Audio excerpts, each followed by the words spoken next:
Morning, good morning, good morning. We are here for another episode of Rise.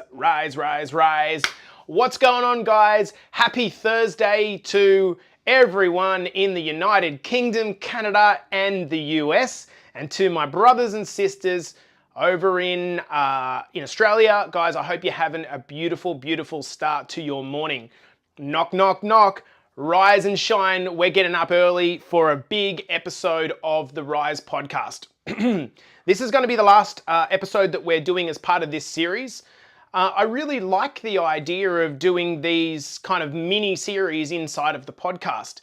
As the podcast starts to expand, thanks to all of you guys that have obviously subscribed and shared different episodes, I just want to thank you so much. Please, if you haven't written a review of the podcast yet, I would really, really appreciate it. That's just not a token statement. If you haven't done one yet, I would really appreciate it. It helps us to get it out to the world.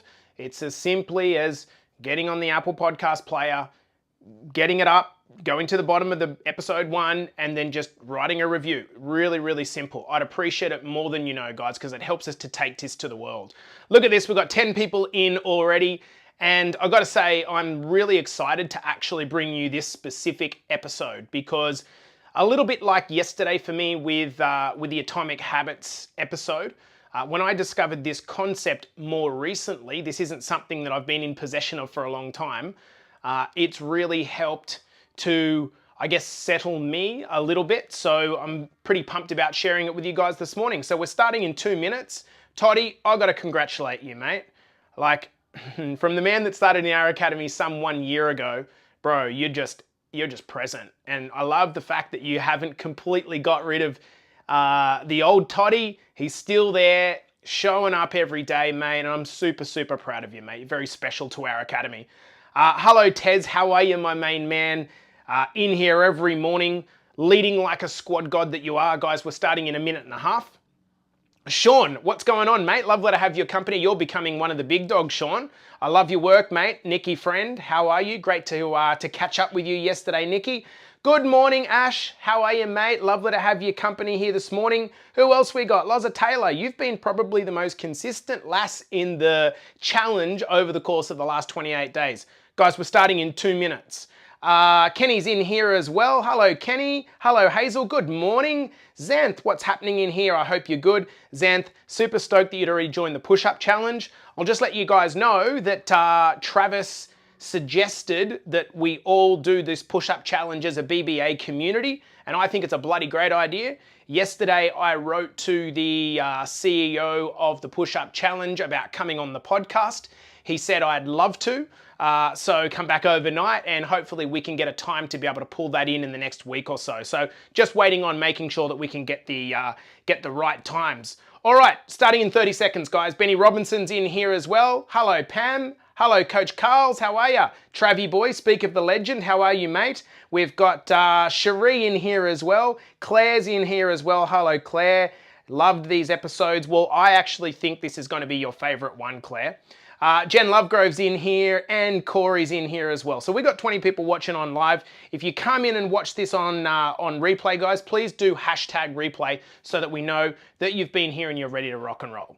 Let's get started in this episode of Rise. In this episode, guys, we're going to be talking about work-life balance. Now, I want to give you the context to which, to which I've spoken openly about. And why this is important for me, okay? The concept that I'm about to share with you has helped me in my own life.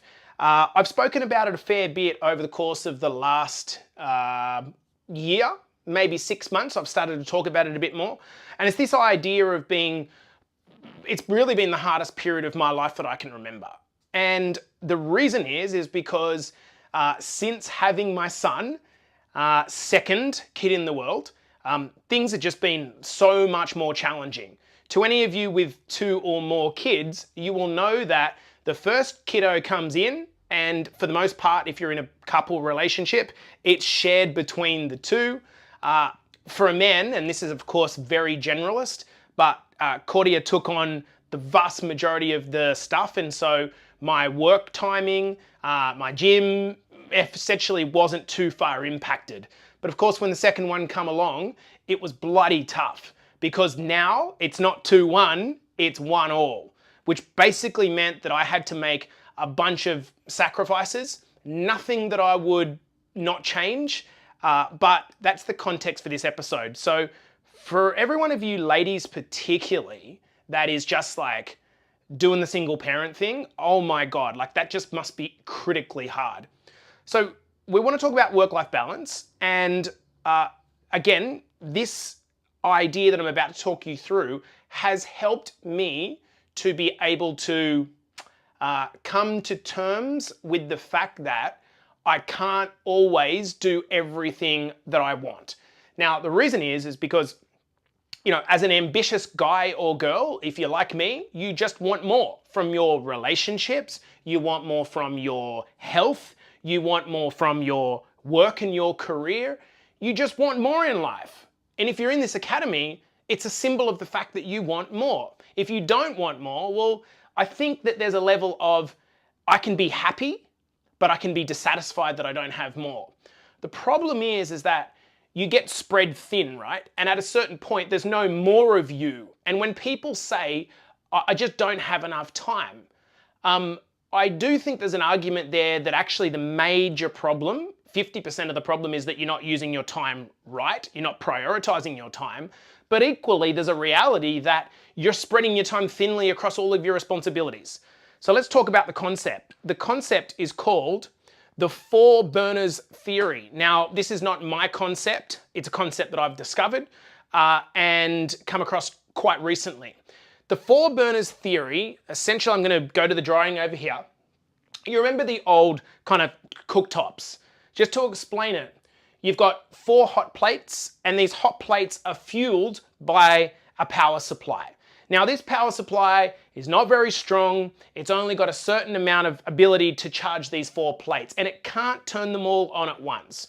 So if you turn all these burners on at once, what ends up happening is the power gets spread across the 4 and it's diluted, versus being able to really heat up one hot plate. So this is the analogy. So what are the 4 burners? The 4 burners are representative of the 4 key areas of your life: family, friends, health, and work. Now, we can, of course, expand that to as many areas as we want. The analogy stays the same. But for the simplicity, this is how the analogy is talked about in everything that I've read. Family, friends, health, and work, 4 major categories. Now, if you are powering one, and let's just say this is the kind of amount of electricity, this is 100%, this is no percent, going to each one, you can see here that if you were to strive for work-life balance, you would effectively have 25% of that power supply going to each one of these hot plates. Does this make sense so far, guys? Please let me know in the comments if it makes sense so far. So if you've got 25% of the power supply going to each one of these hot plates, this essentially means that you're spreading yourself across 4 components, meaning that you've got 25% of your potential being reached in one of those 4 components. So if you have complete life balance, one of the downsides to that is that you are never going to reach your potential, because the reality is, by default, you only have so much power to spread across those 4 areas, right? You can't triple or quadruple your power supply. Now, in this analogy, again, this is not a concept that I made up. What the suggestion is that if you turn any one burner up, the power supply going to the other 3 goes down.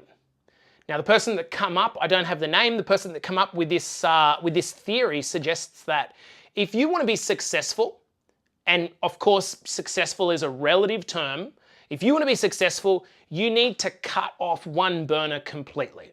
You need to cut off one burner completely. Now, I'm not saying this is what you should do. I'm saying that this is what the theory suggests, okay? You need to cut off one burner completely. If you want to be very successful, you need to cut off 2 burners completely. Now, that doesn't mean that you cut them off for your entire life. What it means is, for a period, you need to cut them off. And this is what the 4 burner theory suggests. So we have to remember that this idea of success, this is a relative idea. It's not It's your definition of success is different to Corey's definition versus Claire's versus Cherie's definition of success. Imbalance is normal. So I don't think there's anyone in this room that's sitting here right now listening that is equally across all 4 areas. And I don't actually know if it's a good thing or not. That's for you to decide. More often than not, what tends to happen is we have periods where our family is the most important thing, and then, for example, our friends go down to almost nothing. Maybe these two stay at 25%. So it could be that these two stay at 25%, our health and our work stay at 25%, our family goes to 50%, and our friends go down to 0. That's a situation that could be happening. If you take someone like Elon Musk, he is said to work approximately 100 hours a week. And given what he's able to produce in the world, which is pretty mental, it makes sense. You're not going to get that level of performance out of 1 hour a week, okay? And so he is obviously going to be in some level of imbalance.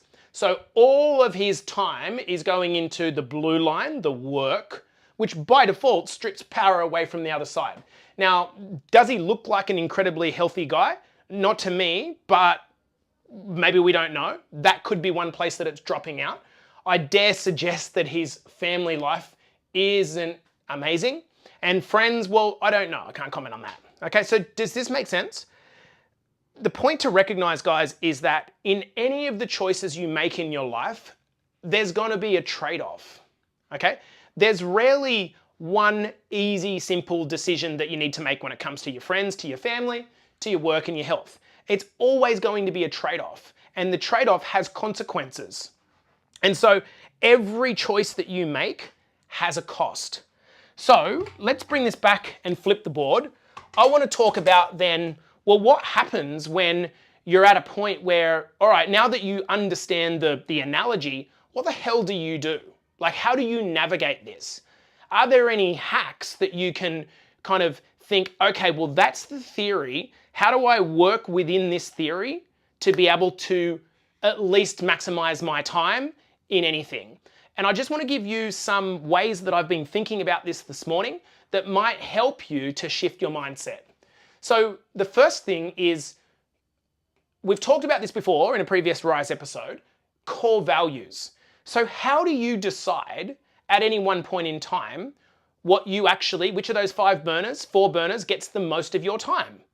I think it's got to come down to what you prioritize. So if we work backwards here, we've got to make a choice between which burners are going to get the power supply, which should be based on our priorities, which would be based on our goals, and our goals should effectively be based on our core values.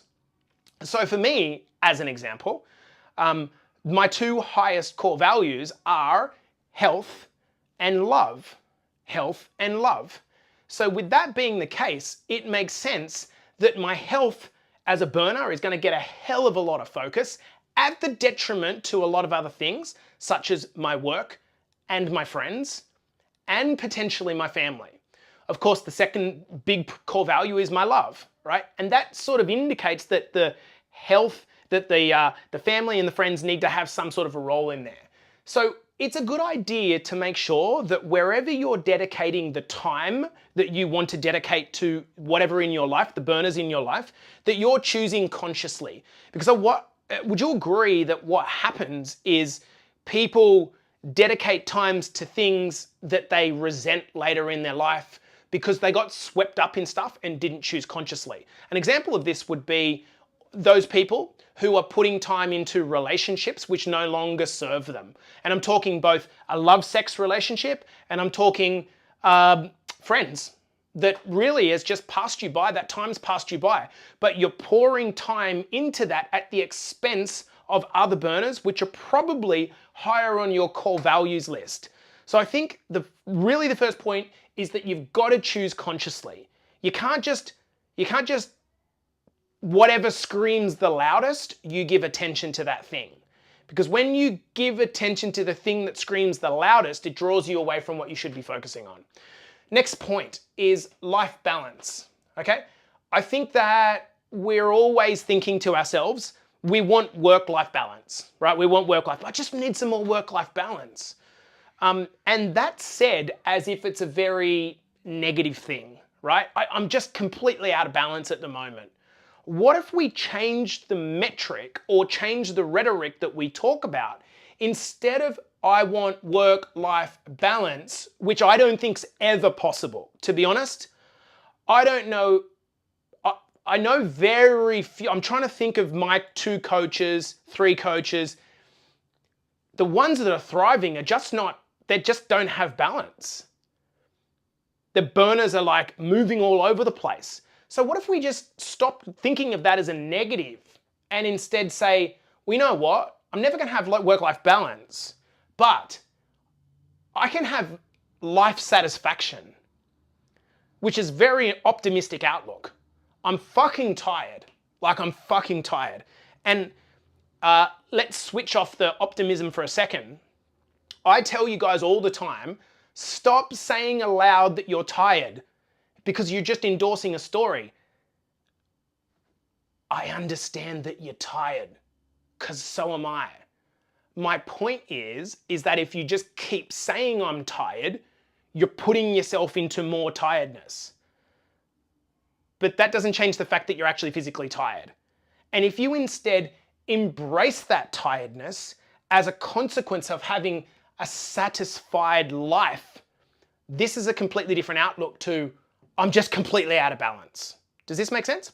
Third point I want to raise is one of the things that you can do is what can or should I outsource? So, as an example, in my life, when we first started off Better Body Academy, it was myself, Carly, and Mike. Okay? Myself, Carly, and Mike. It soon became too much. I was working 18 hours a day, and as a consequence of work being the main burner, my family and my health, for that matter, my friendships suffered. Okay? In your life, if you run a business or you're an entrepreneur, you obviously need to have either employees or contractors helping you out so that you can outsource the stuff that maybe isn't as critical that you do. Another example of this is outsourcing your care of your kids. Now, I spend a fucking fortune, I'm just going to let you know straight up, on nannies and daycare. Because in my head, if I trade that time for work time so that I'm not looking after my kid, for example, on a Friday morning at 9 o'clock, I make that exchange and I can make back far more money than it costs me to actually do the nanny. So this is an exchange of time. You're effectively buying time. And if you have leverage and if your time is worth a lot because you've done the training, you're smart, you're entrepreneurial, you're putting yourself into a position where you can earn decent money, then you're effectively buying back your time. Now, one of the queries that's no doubt going to come up here, which is a great question, is in as much as outsourcing the babysitting, for example, are you also outsourcing love? And is that something that you feel comfortable with? And that's a completely, remember, this is me, not you. That's a completely legitimate thing to ask yourself. It's why we pay for a very, very good daycare. It's why when we have nannies, they come to our house and speak to our kids in Spanish, and we try to make sure that that outsourced time is actually valuable time where they're learning stuff. Does this make sense? Okay, next up. Don't complain about more time, because coming back to this point, you're always going to be out of balance. If you keep complaining about needing more time till you get to do this thing, you're missing a great opportunity. And I'm going to give you an example of a great opportunity.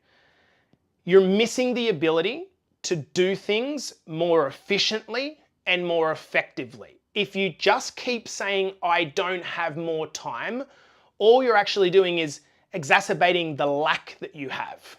Okay? I just don't have time, so therefore I can't do it. What if you flipped it on its head? What if you said, because I don't have more time, I need to be more efficient and more effective? One of the things that I've personally wrangled with over the course of the last 6 months is that I don't know what time my kids are going to get up between 5:30 and 7:30.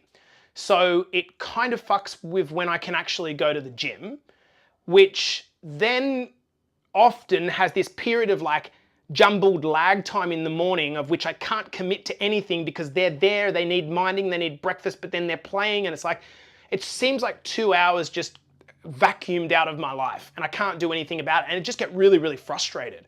So then I drop them at daycare, then I go to the gym and it's 9 o'clock. Then by the time I finish gym, it's 10:30. Then I come back and prepare the podcast and it's 2 hours. Then I do the podcast, then all of a sudden I look down at my watch and it's 2:30. And I'm like, the fucking day's gone. I've got to go back and pick my daughter up. So what we can look at doing is, rather than just keep saying I've got no time, what can we do to maybe be a bit more creative? So for me, this is what I tried this morning off the back of preparing this podcast. I went to bed at 9 o'clock p.m. last night. Cordia was away for the night. She went out for dinner with friends. I put the kids down. Literally, I struggled with them for an hour to get them down. They were down at 8:30. I was asleep by 9 o'clock. This is a hack that one of my personal coaches does all the time. I woke up at 3 o'clock. I did 2 hours of work, had a 40-minute call with one of my assistants, then went and did a 10-kilometer run, all before 7 o'clock in the morning. So all I've done is shifted it to a time where I can control things. What's the payoff there? The payoff is that it might not leave a lot of time for myself and Cordia to actually do anything at night. But given that a lot of the doing at night is like numb out, watch Netflix type activity for most people, that's something that you could quite easily sacrifice. And I'm speaking to you, Claire Duncan, where you have the ability to do this. So another option, I think this is powerful. Number 5 is the seasons of life over years or within a year. I think it's really important that we understand that just because you have one burner on full tilt, it doesn't need to stay that way for your entire life. If you think about the way it goes, when you're a kid, the most important burner is friends and probably secondary family. But I don't know about you. Part of this is a consequence of me living away from the vast majority of my friends, but my friend burner is at about 2%. Honestly, I get my friendship through being able to hang out online, so to speak, with my sister and Mike, my partner, and a couple of other people. And for me, that's a necessary decision to have to make, because if I want to understand that theory, you want to be successful, you've got to chop out one burner. You want to be really successful, you've got to chop out 2 burners. I'm not personally sure if I'm comfortable chopping out 2 burners, which would effectively mean, in addition to my friends, family, health, or work needs to go. Does this make sense? So for me, when we're talking about be very mindful of your friends group, I think friends are very important in life. And I've got my quality friends that every time I come back to Australia or go to the UK, I connect with. But for me, if you're just piling a bunch of time into relationships which don't serve you, rather than thinking about how they don't serve you, think about how it's taking time and attention away from what are actually the important priorities in your life. Final point. I'm a health coach, and I believe that health is fundamental. And so when we're talking about these 4 burners, I just want to make a point about health and why you should never let your health, in my opinion, permanently get below, say, an arbitrary number like 20 or 25%. Here's the reason why.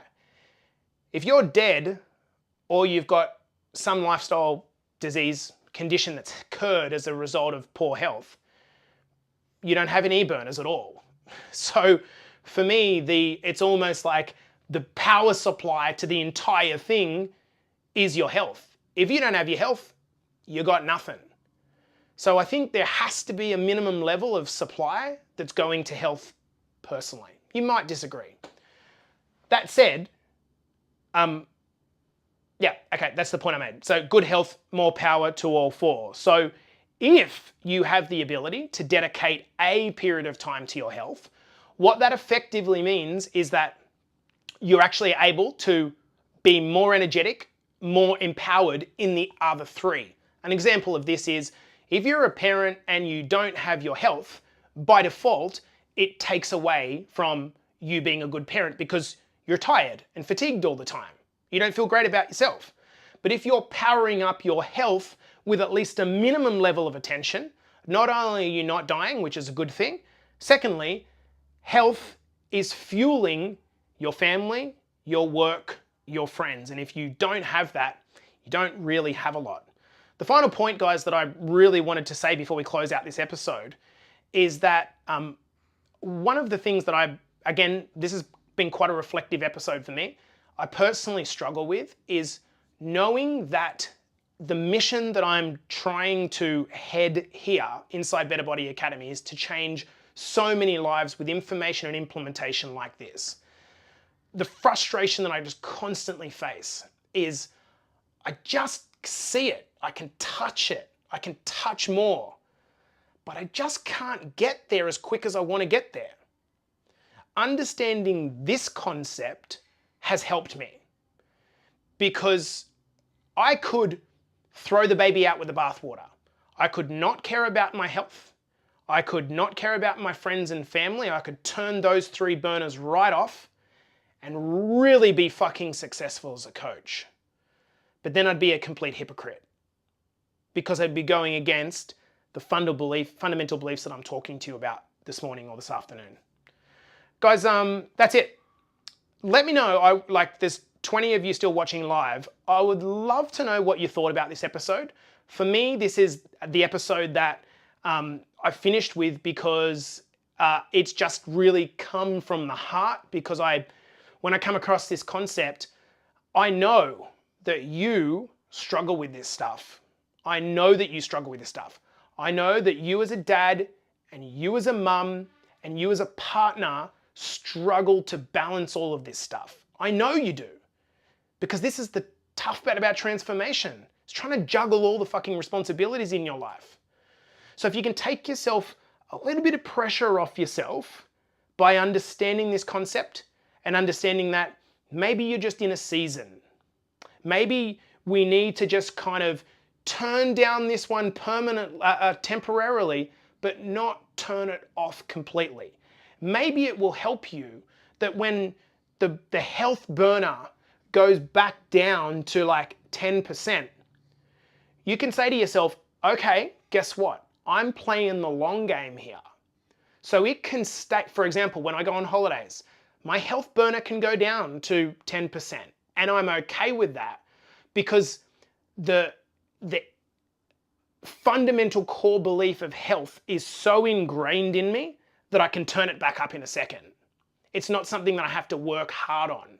So when you're in control of that, you don't always feel like, fuck, if I stop this for a week, I'm gonna fall off the apple cart. You talk about someone like Terry Holden, it's so ingrained in Tez now that he had a deload week, he did fuck all, and he come back the next week, and he's the first guy in the academy at 5 o'clock in the morning doing his selfies because it's so ingrained. So you can turn it down for just a little bit. Anyway, guys, that's a wrap from me. Hopefully this has been helpful. Hopefully it's been beneficial. I've enjoyed it, and I hope you've enjoyed this Rise series. We'll come back next week with 1 or 2 episodes of the podcast again. But to all of you that are watching this on replay and you're not in the challenge, you're in the challenge, and you haven't upgraded yet, what are you doing? Like, seriously, what are you doing? This is an opportunity. Now you're in momentum to continue on with it. To those of you that are in the Mad for May, guys, congratulations. We've kind of got to the end of May. Let's finish it off strongly, and then it'll probably be on the Monday podcast or maybe Tuesday, Wednesday next week. We'll announce the winners of the prizes. I've already identified one person that's definitely winning because this person has been an absolute standout. But there's over $1,000 of prizes that are going to be given away next week. So looking forward to announcing those. Love and appreciate you all. We'll chat soon.